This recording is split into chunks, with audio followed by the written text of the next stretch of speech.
El Pozo Mágico. 1897. Julia de Asensi. El Pozo Mágico. Una tarde, que los padres aún no habían vuelto de trabajar en el campo, se hallaba Juanito en su bonita casa compuesta de 2 pisos, al cuidado de una anciana encargada de atender a las faenas de la cocina, mientras sus amos procuraban sacar de una ingrata tierra lo preciso para el sustento de todo el año. La casa era el solo bien que los 2 labradores habían logrado salvar después de varias malas cosechas. Era herencia de los padres de ella, y por nada en el mundo la hubieran vendido o alquilado. Juanito se hallaba en la sala, una habitación grande, alta de techo, con 2 ventanas que daban al campo, amueblada con sillas de Victoria, un rústico sofá, una cómoda, con una infinidad de baratijas encima y 2 mesas. A una de las ventanas, que estaba abierta, se acercó por la parte de fuera un hombre mal encarado, vestido pobremente y con un fuerte garrote en la mano. Hizo seña a Juanito de que se acercara y le preguntó, cuando el muchacho estuvo próximo, dónde se encontraba su padre.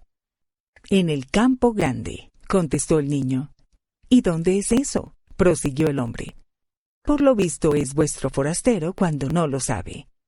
Mire por donde yo señalo con la mano. Ese sendero de ahí enfrente tuerce a la izquierda, sale a una explanada, luego...» «No hay quien lo entienda», interrumpió el hombre. «Y el caso es que urge verlo para el ajuste de los garbanzos y de la cebada. ¿No podrías acompañarme? Mis padres me han prohibido salir de casa, y si falto a su orden, me castigarán. Más podrán castigarte si pierden la renta por ti. ¿Y qué he de hacer entonces? Acompañarme si quieres, y si no, dejarlo que haré el trato con otro labrador. Es que, prosiguió el niño, dicen que hay 2 secuestradores en el país, y por eso mis padres temen que salga. Yo te respondo de que yendo conmigo no los encontrarás. Además, llevo un buen palo para defenderte. ¿Los ha visto usted? Sí, iban a caballo, camino del Molino Viejo. Entonces no hay temor porque tenemos que ir al lado opuesto. ¡Vamos! Juanito salió guiando al hombre por la senda que antes indicara. La tarde era clara y serena. Brillaba el sol en un cielo sin nubes, y el calor se dejaba sentir con fuerza, porque ni un árbol daba sombra a aquel campo sembrado de trigo a derecha e izquierda. Un estrecho sendero conducía al lugar, aún muy distante, donde los padres del niño se hallaban trabajando. Pero antes de llegar a la explanada de que hablara Juanito, el hombre lanzó un silbido extraño, y un joven se presentó casi enseguida, llevando un caballo de la brida. A una seña del que había obligado al pequeño Juan a salir de su casa, el joven montó, y el niño se vio cogido por unos robustos brazos y colocado sobre el caballo también. Gritó pidiendo auxilio, pero al instante un pañuelo fue puesto sobre su boca para ahogar su voz, y ya no hubo defensa posible para la infeliz criatura. El caballo iba a galope, y Juanito veía al pasar con vertiginosa rapidez los carros cargados de paja que volvían al pueblo, las yuntas que, terminados los trabajos, iban a encerrar, algunos labradores que se retiraban a sus hogares, pero todo de lejos, y sin que ningún hombre fijase su atención en él. A pesar de aquella carrera, el camino le pareció muy largo. Al fin el joven hizo parar al caballo, bajó al niño y, sin soltarle, abrió una puerta que conducía a un vasto terreno que debió ser jardín en otro tiempo. Le introdujo allí, volvió a cerrar con llave, y le dejó solo sin ocuparse al parecer más de él. Juanito no pudo contener sus lágrimas al ver las altas tapias que hacían de aquel paraje una prisión imposible de dejar. Anduvo después largo rato, hasta que rendido se paró en un ángulo del terreno, donde había un pozo rodeado de jaramangos y florecillas silvestres. Aquel sitio inculto tenía un misterioso encanto para él. Llegó la noche, y cansado, sintiendo hambre y sed, se echó no lejos del pozo y al fin se durmió. A la mañana siguiente, uno de los bandidos, el primero que vio, fue a despertarle y le obligó a firmar un papel para sus padres, en el que les decía que los secuestradores le matarían si no les entregaba 500 duros por su rescate. Y es la verdad, añadió el hombre. Si no pagan, te tiraremos a ese pozo. Los labradores en balde buscaron aquel dinero. En tan breve plazo nadie quería comprarles su casa ni dar nada a préstamo. Juanito, que no había comido desde el día anterior, sentía indefinible malestar y a veces le parecía que una nube velaba sus ojos. Llegó la noche y los bandidos no parecieron. El niño se acercó al pozo y, cosa rara, creyó ver que en el fondo brillaba una luz. ¿Estaré soñando?, se preguntó Juan. Y siguió mirando, pero el pozo era muy hondo y no se veía si tenía agua o estaba seco. Poco después una voz, de mujer o de niño, cantó dentro del pozo el siguiente romance con una música dulce y un tanto monótona. Había en una ciudad un bello y juicioso niño, a quien unos malhechores lograron tener cautivo. Le llevaron engañado a una casa con sigilo, donde había un gran terreno que antes jardín hubo sido, rodeado de altas tapias, con arbustos ya marchitos, árboles mustios o secos y un pozo medio escondido, en un bosque de rastrojo, de gran abandono indicio. Pidieron por el muchacho un rescate los bandidos, mas siendo los padres pobres y careciendo de amigos, en balde fueron buscando aquel oro apetecido, precio de la libertad del idolatrado hijo. Por vengarse, los ladrones presto hubieron decidido arrojar en aquel pozo al pobre muchacho vivo, y sin escuchar sus ruegos, aquellos hombres indignos, levantándole en sus brazos, le lanzaron al abismo. Antes de llegar al fondo, los ángeles, también niños, quizá hermanos por el alma, del prisionero afligido, trocaron las duras piedras por un césped duro y fino, y bellas flores silvestres de nombres desconocidos, que en algún jardín del cielo acaso hubieran cogido, y entonces el secuestrado, sin esperar tal prodigio, halló al caer aquel lecho donde se quedó dormido.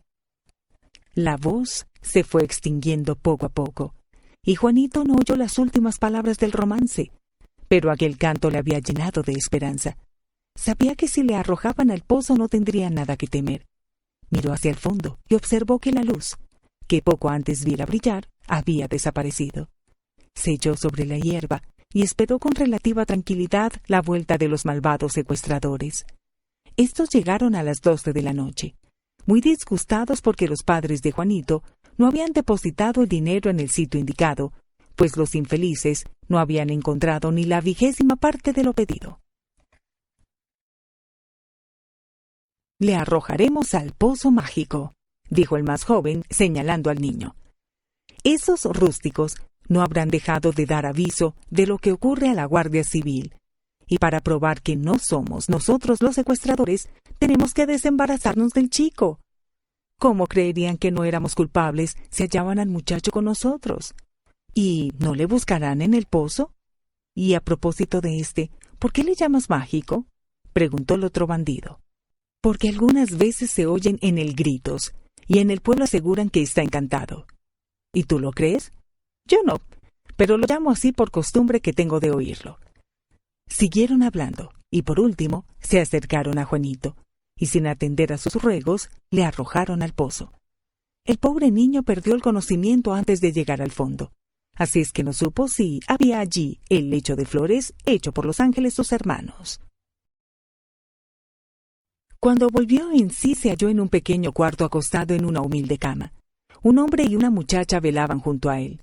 El primero, sin hacerle pregunta alguna, le dio algún alimento que reanimó sus fuerzas, mientras la segunda le miraba con cariñosa curiosidad. Cuando el hombre salió, Juanito se atrevió a preguntar a la niña dónde se encontraba. «Mi padre me había prohibido hablarte para que no te fatigaras», dijo ella, «pero ya que te muestras curioso, ¿has oído cantar en el pozo mágico?». «Sí». «¿Quién cantaba?». «Eso qué importa. Todo lo que decía el romance se ha realizado. En el fondo del pozo no había agua ni duras piedras. Has caído sobre paja y heno. Luego mi padre te ha acogido en sus brazos y te ha traído aquí para avisar a tu familia, a la que conoce y quiere, porque tu padre le salvó la vida cuando los dos eran soldados. Desde el fondo del pozo se oye todo lo que traman los secuestradores, y mi padre ha evitado por eso algunos crímenes. La casa que ellos ocupan está en la parte alta del camino y la nuestra es la más baja. El pozo tiene una abertura que pone en comunicación esta vivienda con la otra, obra que hicieron unos contrabandistas en otro tiempo, pero que los secuestradores ignoran. Hay un camino subterráneo que llega a nuestro pequeño jardín. Para que tu ilusión fuese más completa, puse margaritas y amapolas en el fondo del pozo. Pero como te desmayaste, no las has visto. Ya iremos allí otro día. La llegada del padre de la muchacha puso término a la conversación. Pero como a la mañana siguiente Juanito estuviese ya bueno, tuvo deseos de ver el fondo del pozo con su nueva amiga. Esta abrió una puerta que había en un cobertizo que daba al jardín, y ambos penetraron en un subterráneo estrecho y húmedo, llegando al fin al pozo donde Juanito había caído. El niño cogió unas margaritas y prometió que las guardaría siempre. Sobre sus cabezas se oía un fuerte altercado. Era que iban a prender a los secuestradores. Estos querían probar su inocencia, negando haber robado a Juan, y casi habían convencido a sus perseguidores cuando una voz infantil dijo desde el fondo del pozo: «Sí, son ellos los que me robaron. Lo declaro para que no hagan lo mismo con otros niños». «¡El pozo mágico!», exclamó el más joven de los secuestradores. Aprovechando su estupor, los que iban en su busca se apoderaron de él. El otro se defendió a tiros. Una de las balas hirió mortalmente a su compañero, y él cayó al suelo, también muerto por uno de sus contrarios. Aquella misma tarde, Juanito fue devuelto a sus padres, que no podían creer fuese cierta la aventura de volver a verle, pues ya imaginaban que hubiese sido asesinado. Con cuánta efusión se abrazaron luego los dos antiguos soldados. El padre de Juanito, al saber que su amigo y su hija eran muy pobres, se los llevó a su casa, donde compartieron con la familia los trabajos del campo, abandonando aquellos su humilde vivienda. La comunicación con el pozo fue tapiada, y el terreno donde se ocultaban los secuestradores convertido en hermosa huerta. Juanito sintió siempre el más vivo afecto por la muchacha, a la que hacía cantar muy a menudo aquel romance que le oyó por primera vez en el fondo del pozo mágico.